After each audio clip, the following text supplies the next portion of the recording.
Esse aqui é o guia Alexandre, que está me guiando aqui hoje pelo Parque Nacional da Serra da Capivara. E vamos começar um pouquinho das explicações, o que faz um forno aqui no meio do sítio arqueológico. Explica para nós. Bem, aqui é o sítio, a gente chama Sítio do Meio, né?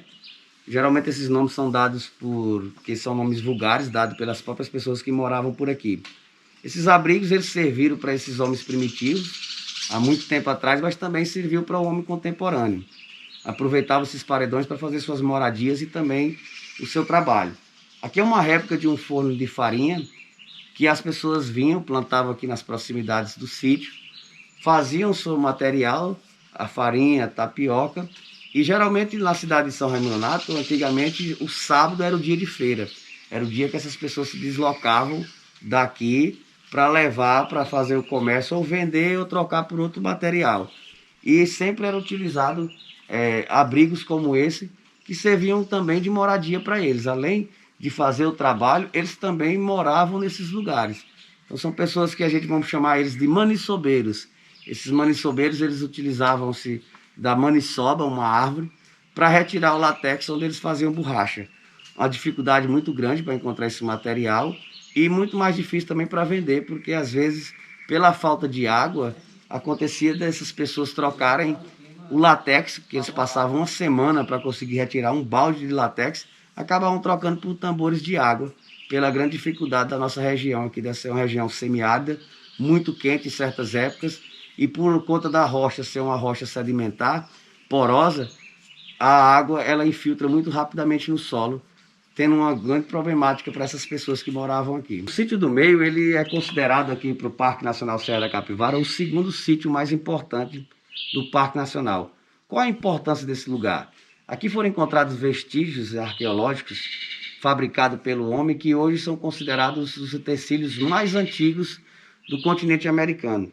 No caso, a gente tem aqui uma machadinha de pedra polida, que já é uma tecnologia avançada para eles, que seria sair da pedra lascada para se fazer um trabalho de pedra polida de aproximadamente 9.200 anos. E um artefatozinho de cerâmica, onde a gente encontra no Museu do Homem Americano, de aproximadamente 8.700 anos. Como você pode observar, também foi encontrado um colar, as pecinhas de um colar. Aqui a gente fez tipo uma réplica desses materiais que foram encontrados. O colar não estava dessa forma, mas a gente encontrou esse colarzinho também nas proximidades desse material. Se você observar na fotografia aqui também, isso é uma escavação, é uma fogueira feita pelo homem. A fogueira trabalhada pelo homem geralmente era colocado blocos ao redor, porque a partir do momento que eles faziam essas fogueiras, não poderia apagar. As tábuazinhas que a gente vê aqui é onde o arqueólogo vai pisar, para ele não pisar na camada arqueológica, para não prejudicar o ambiente que foi escavado. Aqui, como vocês podem observar, já foi feito todo um trabalho de escavação. Cada degrauzinho desse aqui vai remetendo ao passado. Cada vez que você vai descendo nesse degrau, você está indo em direção ao passado. Ali embaixo a gente vê que tem uma lona, essa lona é para proteger o abrigo, porque ele ainda pode ser trabalhado, pode ser escavado.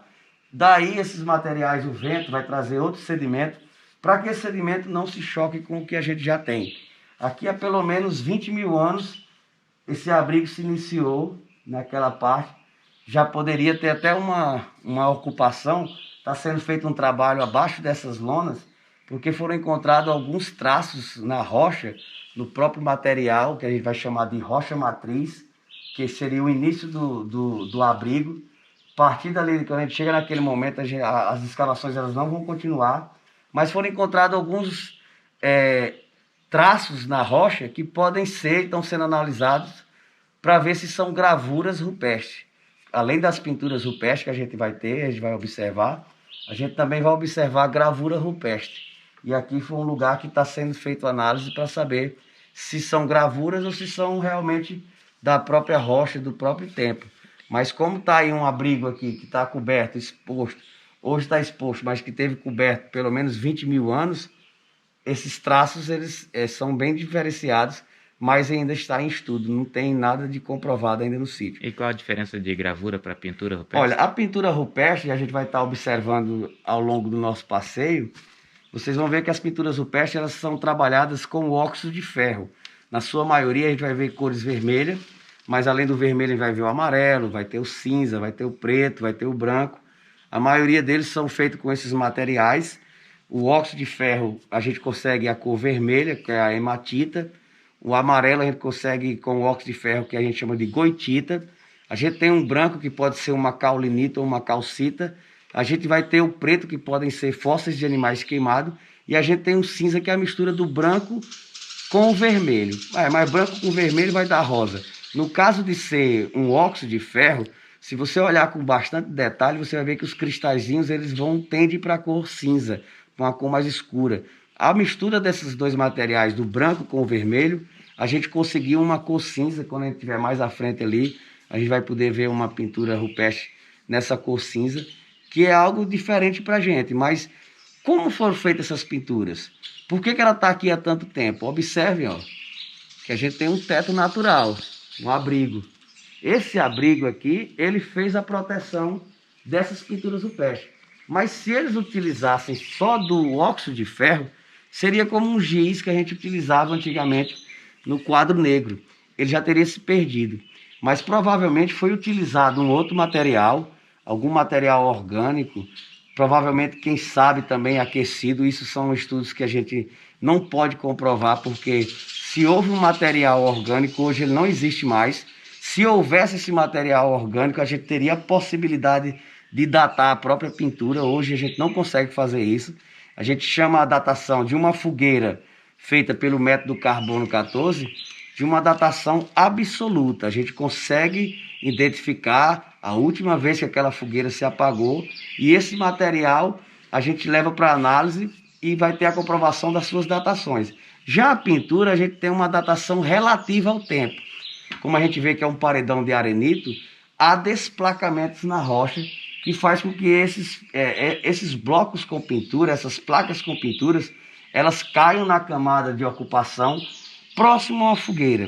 Como você tem uma fogueira aqui de 9.000 anos que já foi estudada, e a gente tem uma placa, quando a gente levanta, tem uma pintura embaixo, ela está no mesmo nível de ocupação daquela fogueira, a gente diz que ali aquela pintura ela pode ter provavelmente a mesma datação daquela fogueira, só que é uma datação relativa, ela pode tender para mais ou pode tender para menos. As pinturas é um estudo feito da doutora Anne-Marie Pessis, que comprovam que essas pinturas elas estão aqui há pelo menos 12.000 anos. Entre 12 e 6.000 anos, essas pinturas elas foram retratadas, retratando o cotidiano, o dia a dia dessas pessoas, como eles viviam naquela época, o que eles viam.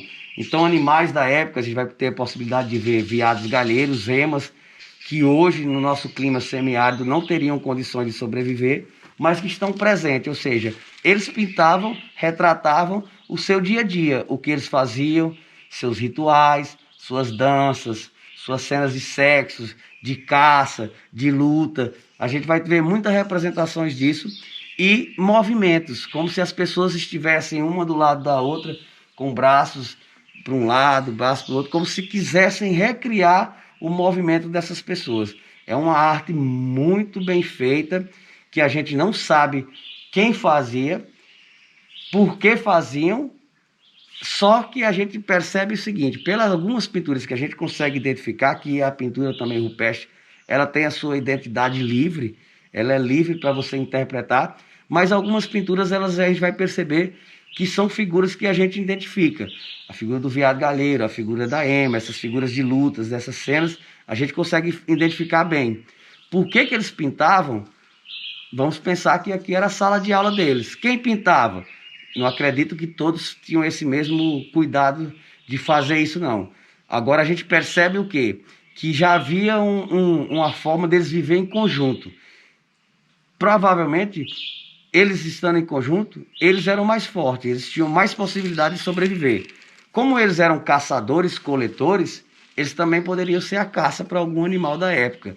Uma onça. Se tiveram contato com alguns animais de megafauna, a gente vai ter o tigre de sabre, que era o maior predador que a gente tinha aqui. E algumas pinturas não representam, pelo menos a figura do tigre de sabre a gente não tem. Mas algumas figuras a gente vai ver em proporções como cena de caça, a figura de um animal bem grande e uma pessoa bem pequena tentando segurar na cauda do animal. Isso é muito interessante e a gente vai ter um passeio bacana aí para poder passar para vocês tudo isso, tá? Esse daqui é o boqueirão do Pedro Rodrigues.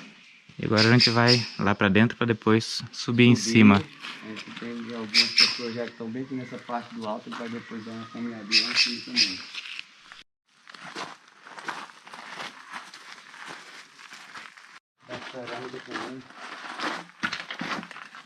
A gente já está vendo os conglomerados de seixos.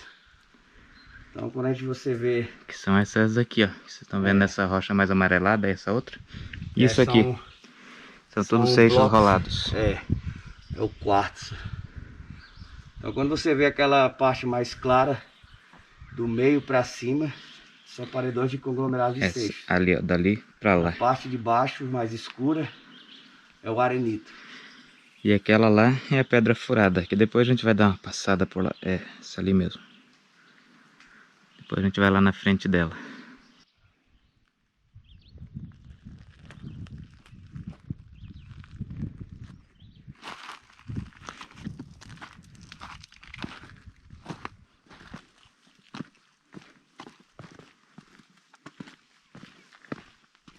Na frente a gente tem o Museu da Natureza. Essa é a depressão periférica do Médio São Francisco. A gente tem a parte sedimentar, que é a bacia sedimentar Maranhão-Piauí, que são os paredões. E a depressão, depressão periférica do Médio São Francisco. O parque, os limites do parque, ele é todo com composição de arenito. Mas aqueles morros lá na frente, a gente chama de mármore calcário, né? O calcário, ele é para ser também uma rocha sedimentar, mas o mármore calcário a gente já considera como uma rocha metamórfica.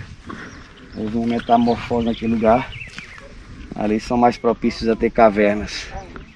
Uma corridinha no areião, e você vê a pegada dela, primeiras galinhas, primeiros porcos, era um prejuízo, né?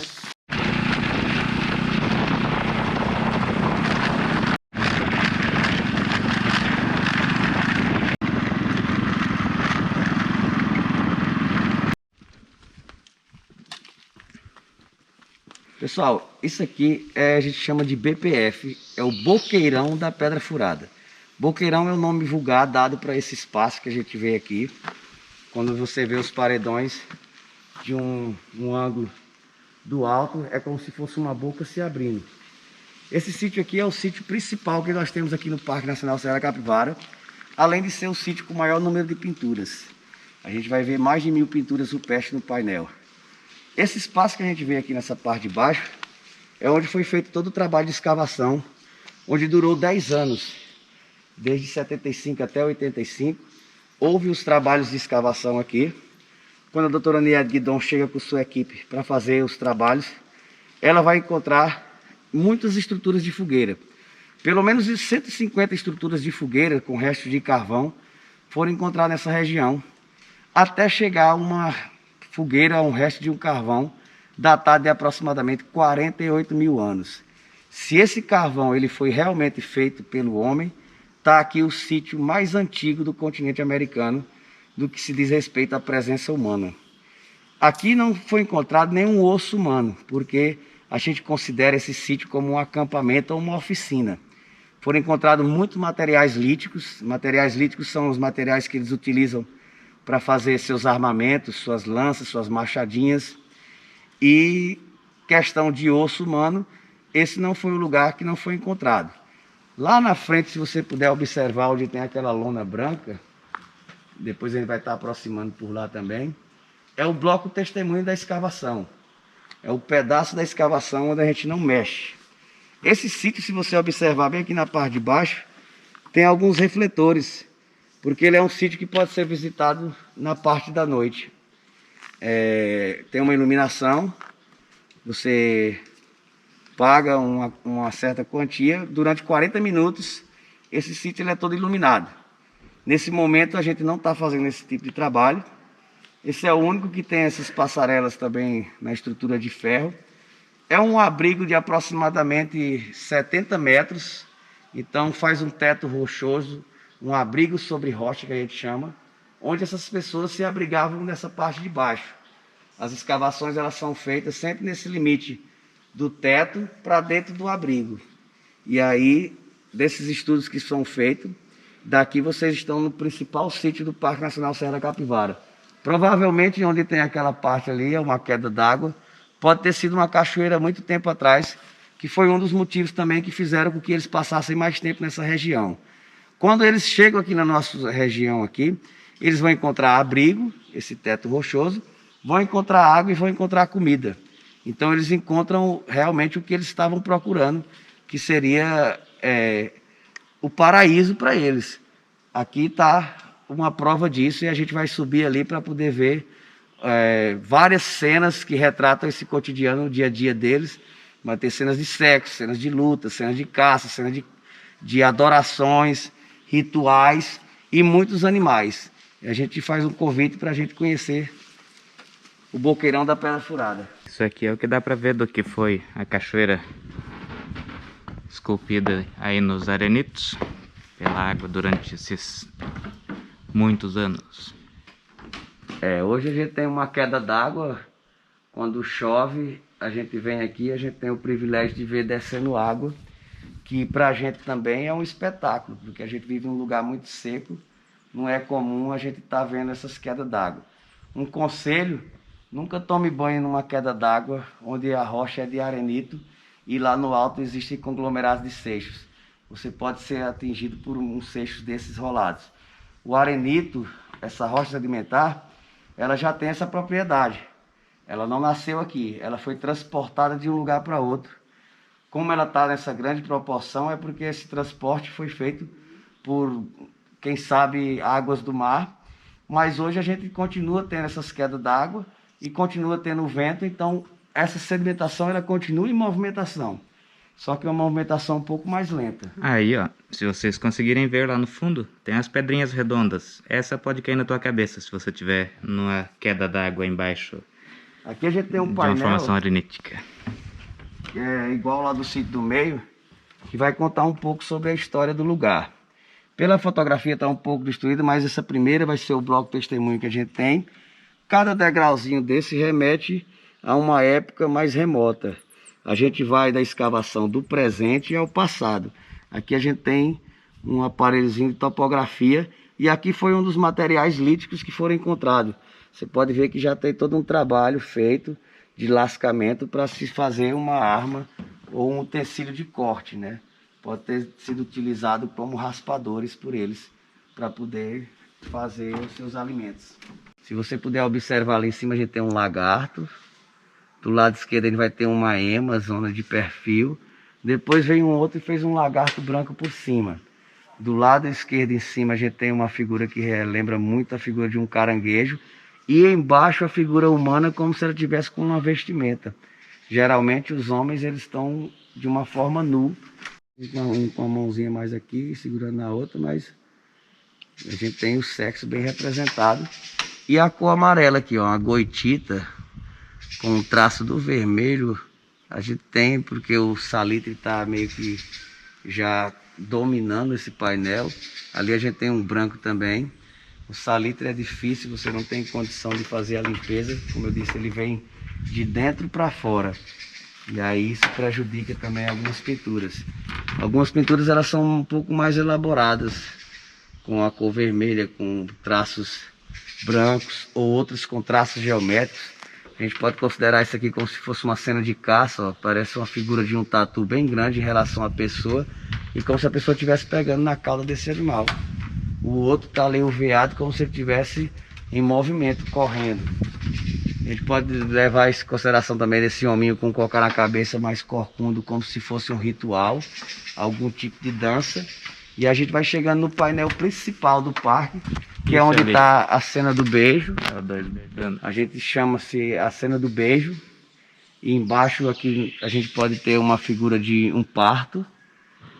E aqui uma outra cena de caça. Veja o tamanho. O rabo do Zé. Veja o tamanho do animal e a proporção da pessoa. Se realmente é uma proporção, eles tiveram contato com esses animais gigantes da megafauna. Pelo o fato de se você ter 48 mil anos nessa fogueira, se for uma fogueira humana, consequentemente eles tiveram contato com esses animais da megafauna. E aqui a gente tem o principal, que é o símbolo do parque. Está bem representada no meio do abrigo. A gente não encontra essa pintura em outros lugares. Também são pinturas que têm estilos diferenciados. Isso remete a uma, digamos, a fêmea do veado protegendo o filhote, no caso de ser... Algumas revistas já deram até essa reportagem falando sobre isso. Mas se você for observar bem, quem tem um estudo detalhado, você vai perceber que existem estilos. Além da tradição nordeste de pinturas entre 12 e 6 mil anos, a gente tem a tradição agreste de 10.500 a 3.500 anos, a gente tem estilos de pintura. A gente tem um estilo que está lá no desfiladeiro da Capivara identificado como estilo Serra da Capivara. É o estilo mais antigo de pintura. E nós temos uma outra região chamada Serra Branca, onde tem um estilo Serra Branca. A junção desses dois estilos que está nesse painel representado aqui, a gente chama de estilo Serra Talhada. Na realidade ali, essas pinturas elas foram feitas em épocas diferentes, né? Se eu perguntasse para você qual é a pintura que é a tradição nordeste, qual é a pintura que poderia ser uma tradição agreste, qual é a pintura que tem um estilo Serra Branca, qual é uma pintura que tem um estilo Serra da Capivara, qual seria a mais antiga das duas? A gente percebe que a de cima ela tem um preenchimentozinho e uma cor branca que hoje já não é tão visível, e o de baixo já tem um preenchimento mais avermelhado. Se você olhar pelo detalhe e dizer, ah não, a pintura mais antiga é aquela que está vermelhinha ali, e a mais elaborada seria a mais recente. É justamente o contrário. A mais antiga é a que está mais elaborada, que é aquela de cima, e a de baixo ela pode ser mais recente. Então são estilos diferentes, são feitos em épocas diferentes. A gente não pode associar a mãe protegendo o filhote, não. A gente associa ao painel, como eu disse, há sobreposições de pinturas. Eles não tinham essa preocupação porque um fez, o outro vai fazer. Mas se você observar ali, se a pessoa for aprofundar no estudo, a gente vai ver que são dois estilos diferentes de pintura. E nesse nicho aqui que você pode observar que há sobreposições de pinturas. Se você levar pelo centro aqui essas duas figuras humanas com os braços para cima e o corpo pintado de branco, você vai ver que do lado direito tem a figura de uma ema debaixo do corpo branco, e do da esquerda tem uma figura humana por cima do corpo. Então primeiro foi feito a ema, depois fizeram as figuras humanas, e depois o outro fez a figura humana por cima do que está na lateral esquerda. Ainda tem o grafismo e o outro em cima, tudo rabiscado. Tem grafismo na cor vermelha com o branco, e temos o amarelo da goitita também aqui, ó. Mais um costa-costa ali em cima, tá vendo? Como se estivesse no gestual, que é um gestual que a gente costuma, pelos estudos, que possa ser feminino, né? E mais em cima outras sobreposições, além do grafismo, outro animal com um pescoço bem longo e um veado galheiro. E esse lagarto também muito bem detalhado, com preenchimento em cinza. E aí a gente vai para os gordinhos ali, ó. Você tá vendo que tem a figura que a gente menciona como se fossem os gordinhos, mas que tem um ritual do cocá na cabeça, como se estivesse fazendo um tipo de uma dança, que veio e outro fez por cima dos gordinhos. E um outro gestual é essa forma que está o cinza ali do lado do lagarto, do lado esquerdo, que podem ser uma dança, ou então pode ser até primatas também. Primatas eu acho um pouco mais difícil, porque você não vê a cauda. Geralmente quando é feita uma figura de um macaco, como esse que a gente vê aqui, você vê que a cauda é bem representada. E ali pode ser uma forma de um ritual, algum tipo de dança feita por eles. Os também.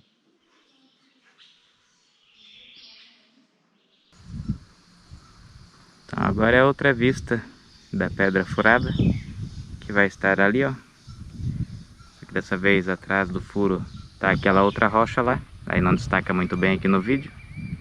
E o lugar que estávamos antes é ali em cima, ó. E ali tá o Frei Damião.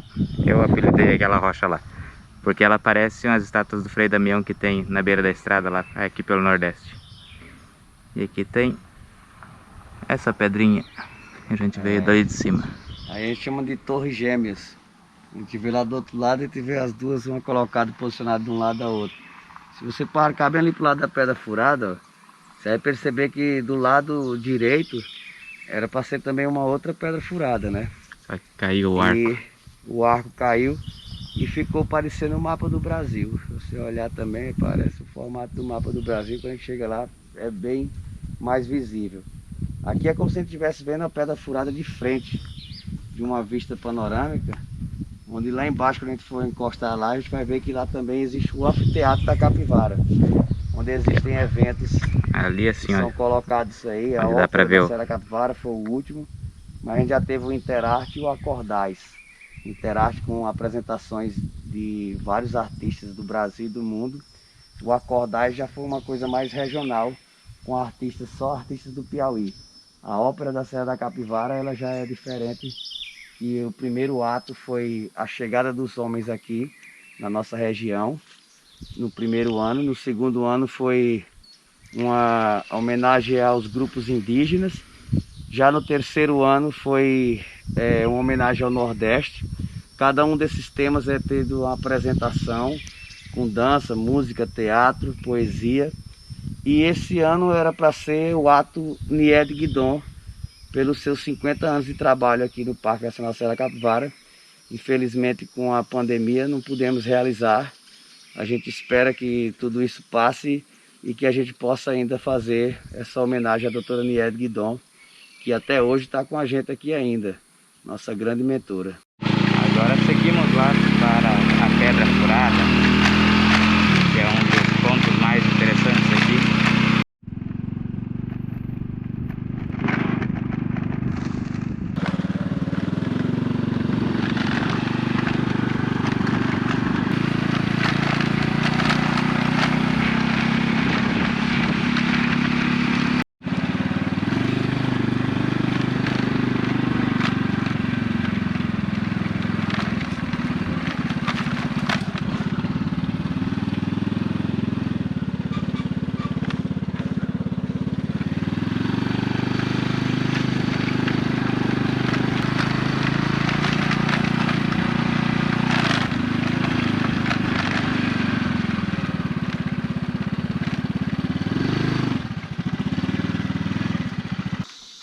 Quando foi feita a escavação, estava nesse nível, né?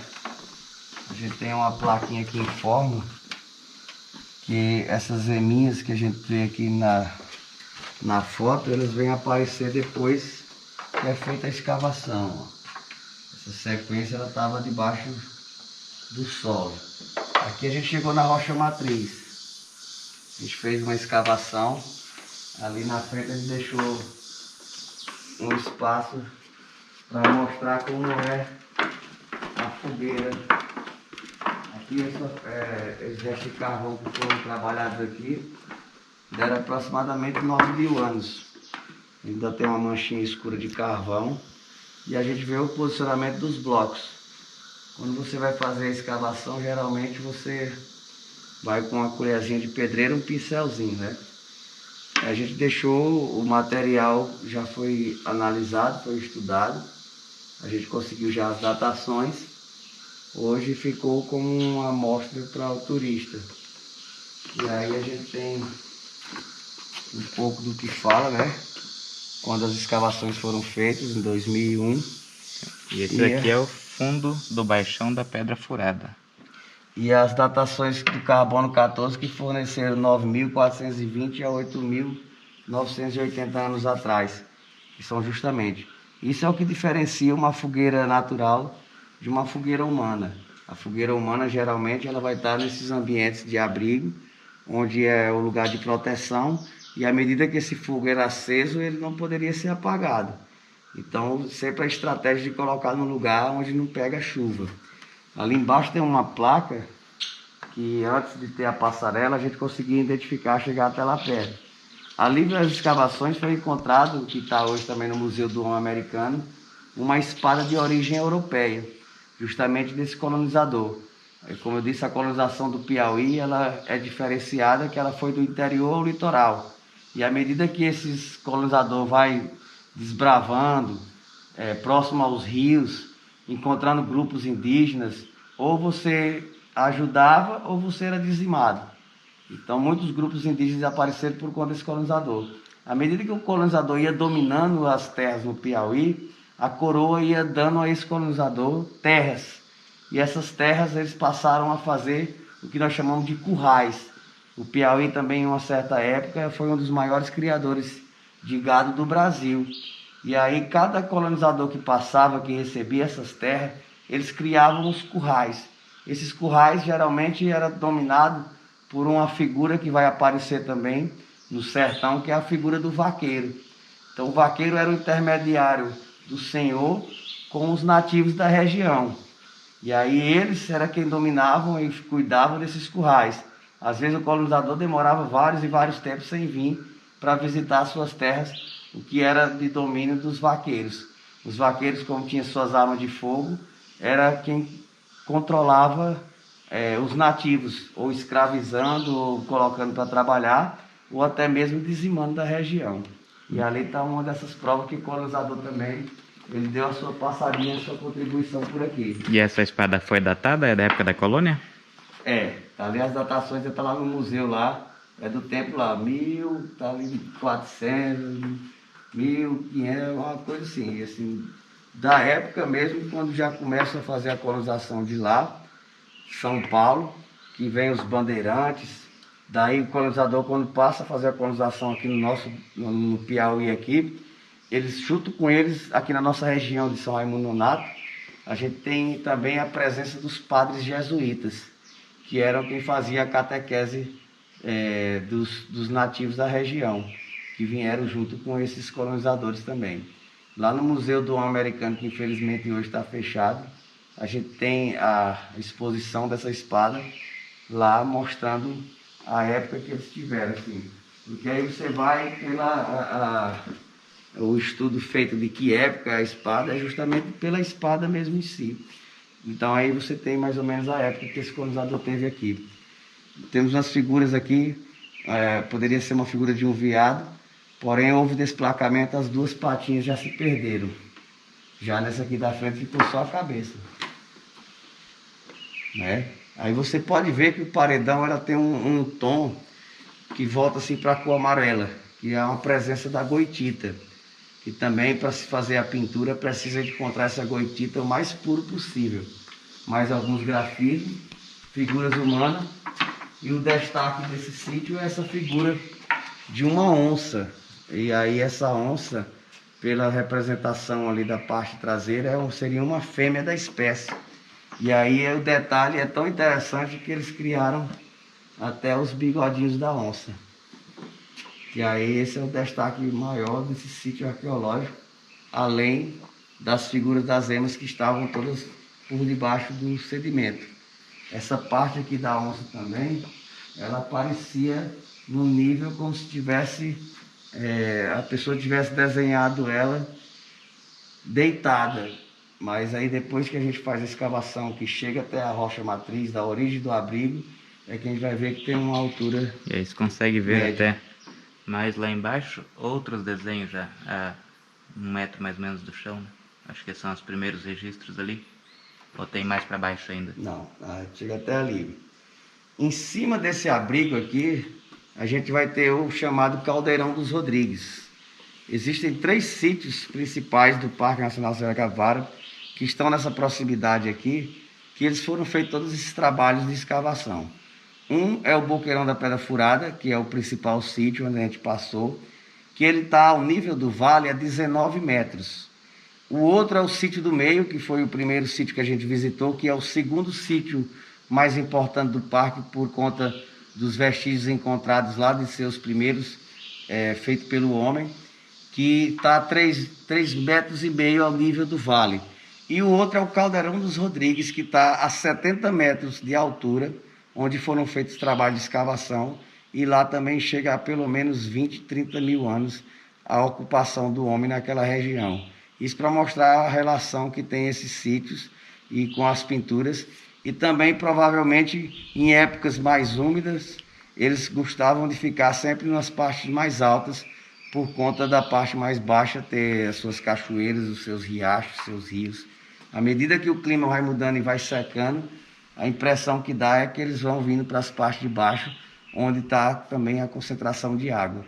Daí a gente ter sítios aqui na parte de baixo e ter o Caldeirão dos Rodrigues lá a 70 metros, ao nível desse sítio arqueológico que a gente está aqui. Esse aqui é um caldeirão natural. Hoje foi feita essa estrutura para a gente tentar preservar a água, que é a água que os animais utilizam nas épocas mais secas, para não sair de dentro do parque e ir nas comunidades do entorno do parque. Então conta um pouquinho daquela história das onças e o que isso aqui mudou de ataques lá fora e tal, que aqui tem onça pintada, sussuarana, tem a preta também. E aí o que é que acontece? Aqui nós estamos no clima semiárido, nossa vegetação é a caatinga. Então hoje nós estamos aqui em dezembro, nós estamos no período chuvoso, dezembro, janeiro, fevereiro, vai ser o nosso período chuvoso. Porém nós estamos em épocas mais secas, que é a época de julho para frente, julho, agosto, setembro, outubro, é a época que seca bastante aqui.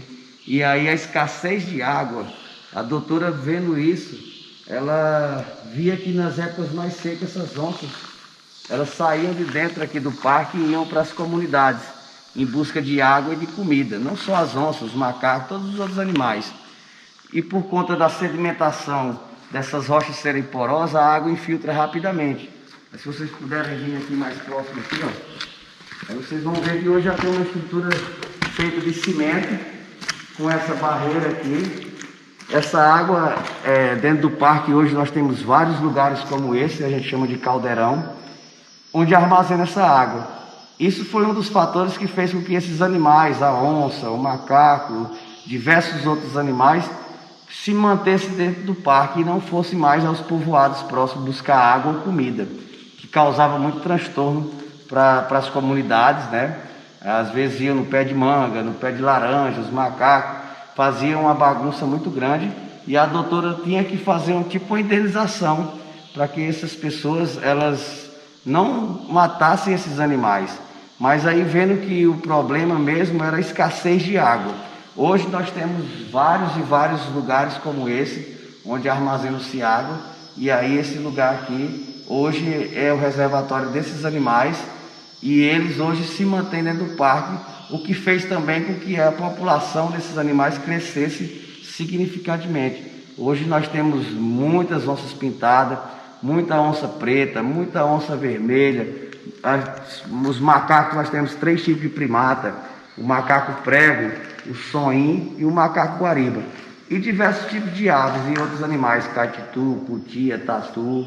O que a gente tem na natureza hoje está bem preservado aqui por conta dessa sacada genial da doutora Nia Guidon em fazer esses caldeirões e armazenar água. A gente altera um pouco o processo natural, que seria o quê? Nós saímos de um clima tropical úmido, quando o homem chega aqui, e a gente chega nesse clima semiárido, e a tendência é que a gente chegasse a uma aridez total. Quando você faz uma alteração dessa, você está alterando o bioma natural, o que seria a gente chegar a uma aridez, a um momento mais seco, onde outros animais poderiam até se extinguir ou sair para outros ambientes. Hoje a gente consegue preservar, mas a gente não pode pensar que o homem também, ele só está aqui no meio para poder agredir a natureza. A gente também pode ajudar, e eu entendo dessa forma, que hoje isso aqui é uma forma da gente preservar o que ainda nós temos, e ainda por muito mais tempo, por conta da proteção total do parque. Se não fossem esses caldeirões, com certeza muitos animais já teriam ou saído daqui ou já ter sido extintos da nossa região. Hoje a gente tem a certeza de que isso vai demorar um pouco mais.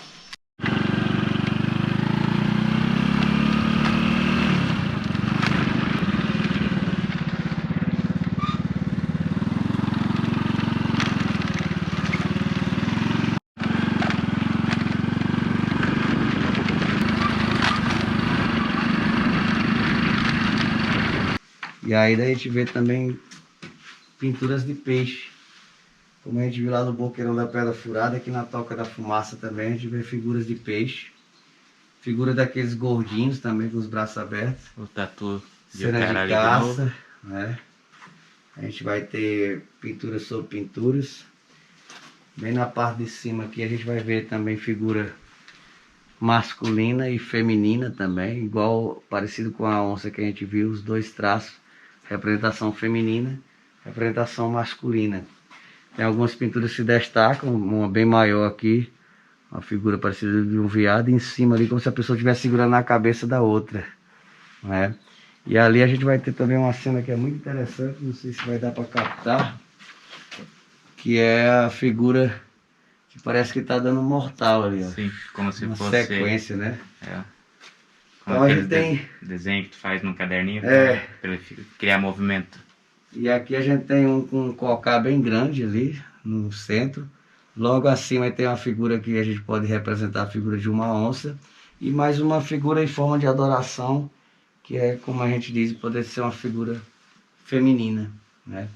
E aqui a gente vai ter uma sobreposição também, uma figura na cor vermelha, com um óculos de ferro e logo acima um branco. Figuras que podem assemelhar a figuras de ema também.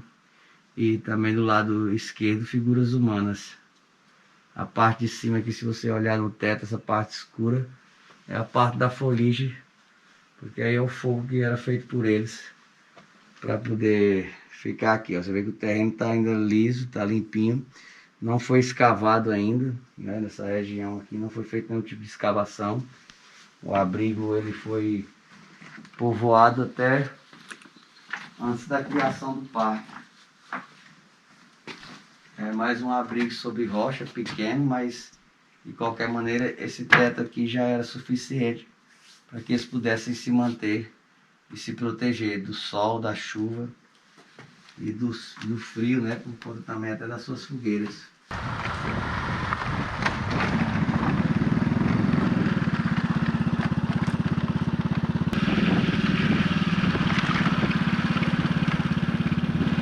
E aqui na frente tá a pedra furada, agora com a vista um pouco melhor lá do que lá de cima. Isso aqui foi feito pelo vento, milhões de anos passando num buraquinho pequeno e foi indo aumentando, aumentando. E um dia ela vai ser como esse lado aqui, que um dia provavelmente já foi também esse orifício.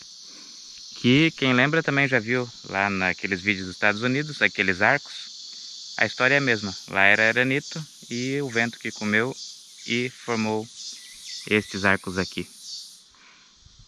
E acho que agora é isso, já é meio-dia, vamos comer alguma coisa e depois voltamos para cá.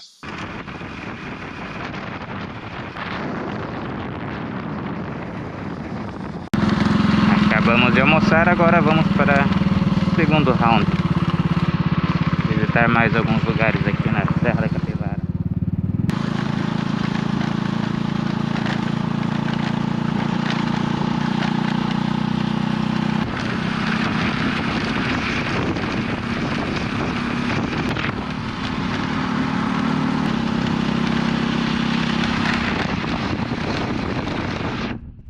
Esse aí vai ser o circuito que a gente vai fazer, ó, circuito Jurubeba, a trilha do Umbu. Então, bora lá. E essa daqui é uma das casas que tinham aqui antes da criação do parque, foram desapropriadas.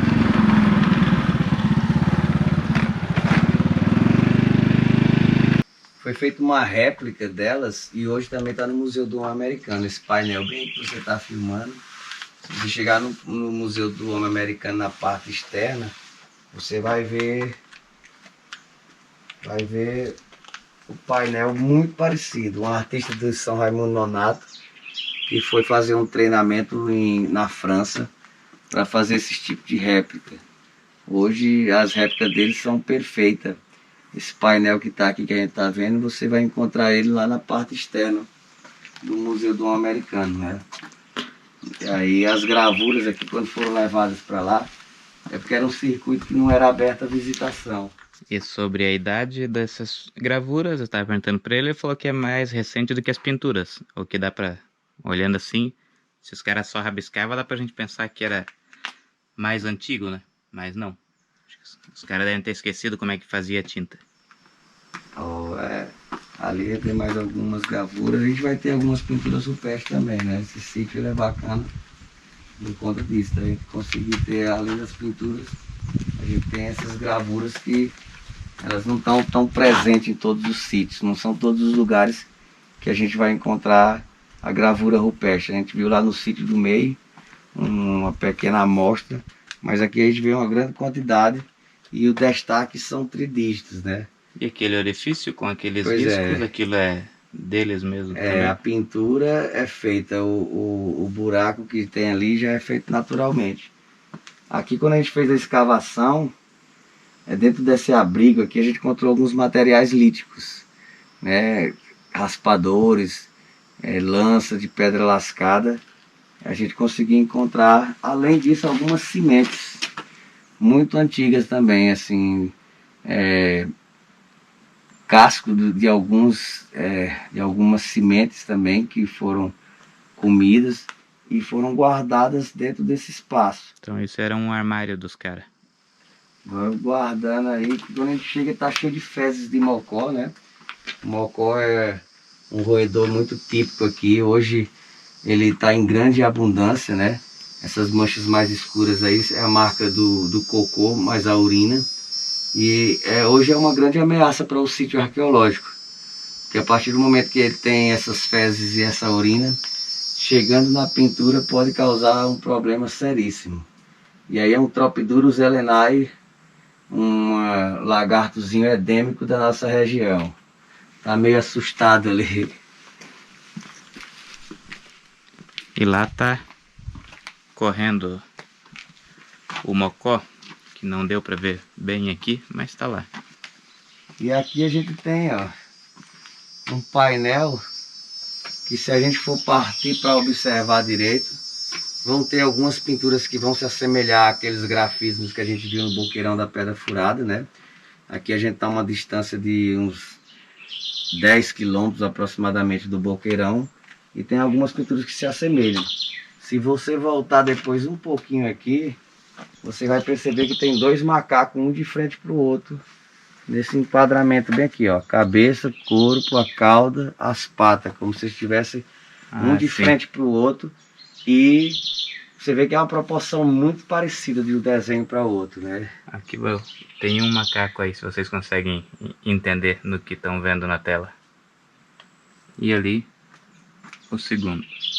Eles estão frente a frente E um com o aqui outro. os dois, um de frente pro outro. Um beijo de macaco. Mais alguns grafismos, figura de veado galheiro. Alguns veados galheiros, esse aqui não está muito nítido, mas eles têm uns traços geométricos voltados mais para o quadrado. Ali também são gravuras, na parte de baixo ali também tem nesse painel tem uma gravura. E como isso aqui serviu de abrigo para esse Braz, né? Ali a gente tem um forno, um fogãozinho natural. Se a gente encostar aqui perto, a gente vai ver que tem um lugar para colocar a madeira e bem na parte de cima onde é colocada a panela. E isso Aí é onde eles construção faziam... ainda da época que o povo morava aqui? Esse é tempo do pessoal que morava. Porém, né? o povo contemporâneo. Exatamente. Desse Braz que teve os domínios desse lugar, ele viveu embaixo desses abrigos, né? A gente vê que não tem nenhum tipo de construção de parede, né?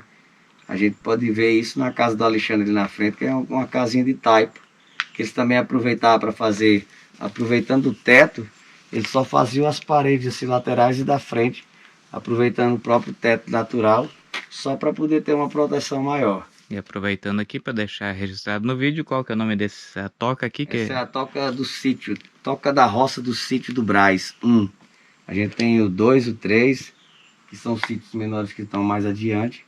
Mas a gente vai ficar nesse aqui e a gente vai daqui a pouquinho para a toca da Ema do sítio do Braz. Não é tão fácil, você acha essa porque essa turma que veio aí, ela foi mais diferente. Como é que ela conseguiu?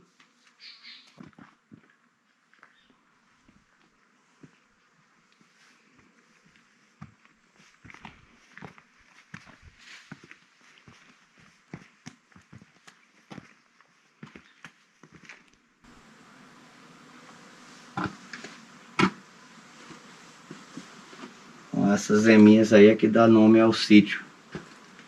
Toca da ema do sítio do Brás.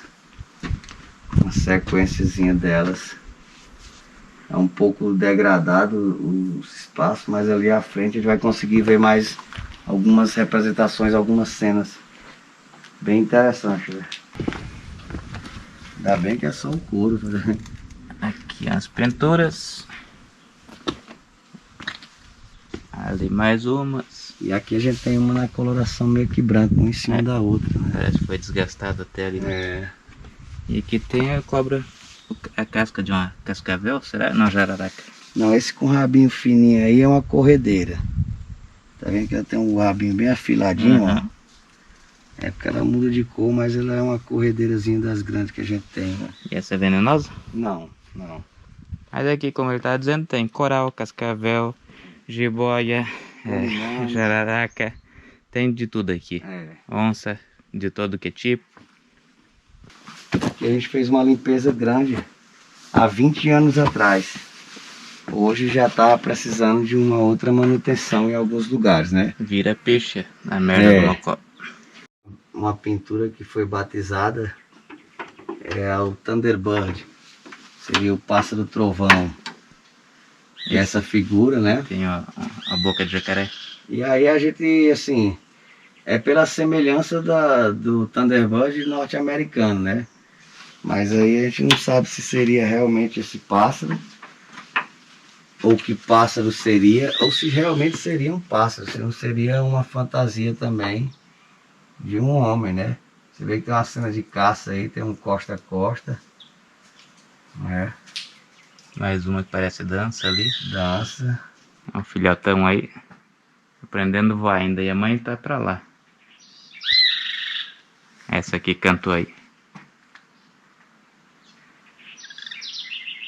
Tá entendendo da vida ainda. Tá olhando quem que são esses estranhos aí.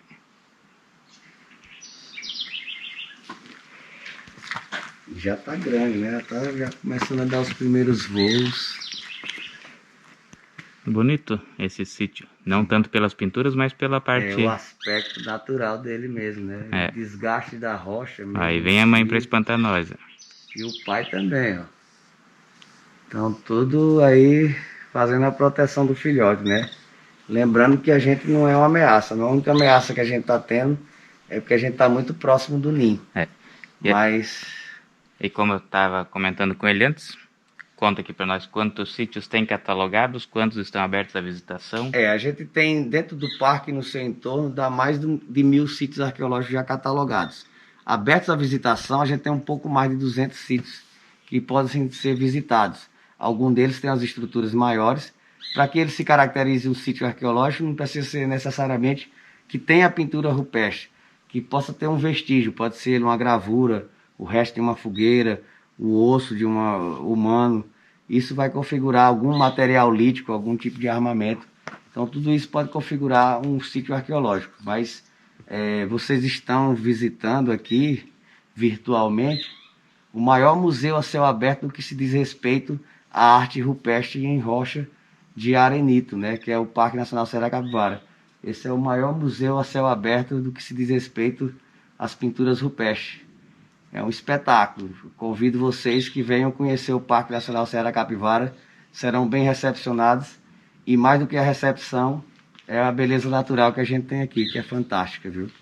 Esse preto aí que é piche, é toda a merdinha do rato. Imagine quantos ratos tem para fazer tudo isso. Da ema do sítio do Brás 2. A gente viu cenas menores que mostra a mãe levando os filhotes. Aqui já está diferente, a mãe está atrás e os filhotes estão à frente. E tem uns desenhos geométricos ali que não tem muito uma definição. Aqui era um forno parecido com aquele que a gente viu lá no sítio do meio. Esse ele está bem degradado, o de lá foi feito uma réplica do forno. E aqui também já serviu de moradia para os maniçobeiros da época. A gente vai ter um desenho de uma figura, considera-se ser um homem, né, por ter o cocar na cabeça e fazendo uma movimentação das mãos, né. Isso configura-se uma tradição nordeste de pinturas trazendo um movimento.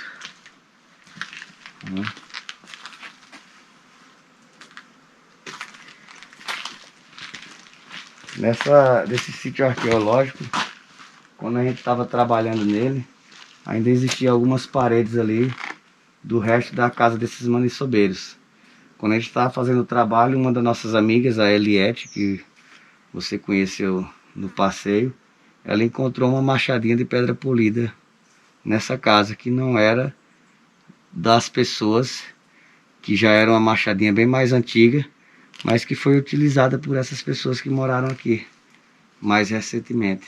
E é aqui de frente desse paredão que eu me despeço do Alexandre, que fez esse passeio aí, guiou eu aqui por esse lugar muito bonito, de muita história dos nossos antepassados muito velhos, né? Os mais velhos das Américas, conforme ele falou aqui, pode ser, segundo aquela fogueira de 48 mil anos.